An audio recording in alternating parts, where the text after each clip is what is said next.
Welcome back. All right, we're back with a regular guest, David Kaufman, president of Westcourt Capital, here again with some alternative investment ideas, something that you focus on. And today we're going to talk about REITs. Now, we do talk about these when they give us their numbers, et cetera, and certainly certain sectors of the market are dominated by REITs. But in terms of how and why one invests in them, we've never really done that. We've never walked through why do you do it. So let's start right there. Well, what is a REIT, first of all? A REIT is an opportunity for investors to purchase a piece of both the distribution, the revenue, and the growth of a diversified pool of real estate assets.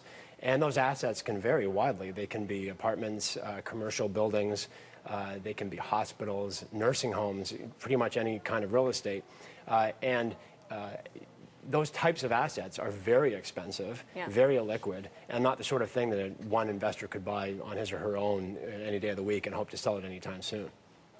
Is this, is real estate, let's put it this way, do we want to be investing in real estate at all to begin with? People are talking about it being overvalued, a bubble, whatever. Does this allay some of that risk? Well, there's certainly, the media certainly seems to focus on bubble areas, and they also seem to focus generally on residential real estate. And you hear about it in the U.S., you hear about it in places like Calgary or even in Vancouver.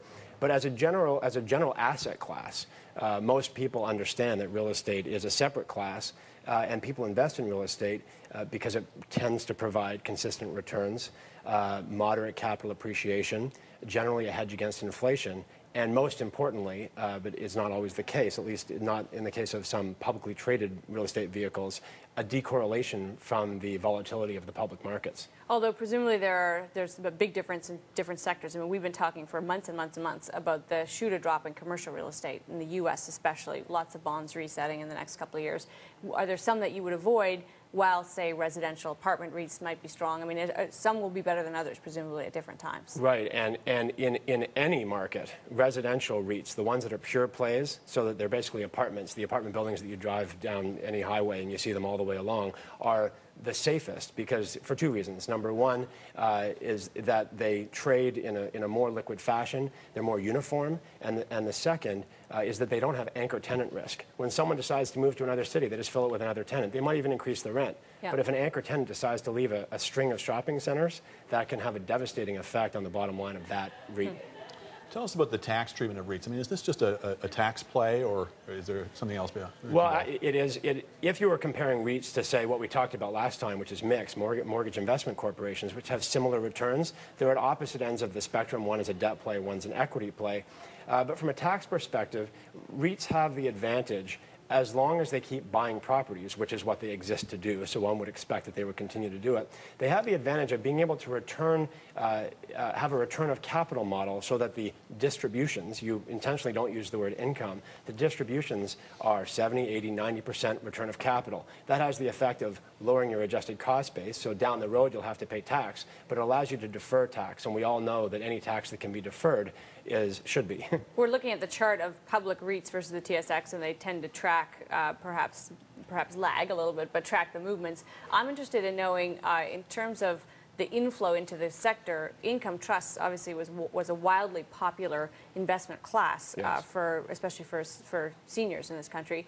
As we know that is a class that's winding down, have we seen an inflow into one of the remaining places where you get the same treatment? Sure, there aren't a lot of these flow-throughs left. I should mention that there are a couple of REITs, I believe, hotels and some nursing homes, which are going to be excluded from that flow-through ability. There have been a lot of dollars flowing into that area, but as you showed through that graph, and I should point out that those are the TSX numbers are net of dividends and the REIT numbers are net of distributions. Okay. So it's not a total apples-to-apples comparison. Yeah. But what scares me about that graph is that you're making a bet. When you make a bet on a public REIT, in a way you're betting on the public equity markets, not the real estate market. And that scares me because of what we talked about earlier, which is that it's supposed to decorrelate you. So what's the cost and benefits then of a private REIT versus a public REIT? Right. Well, a private REIT has the benefit of having a mark-to-market where the market is the real estate market and not the public equity markets. And so that they tend to have very, very low volatility, as do, for example, an apartment building on the corner tends to not vary certainly 30 or 40% in one quarter in value.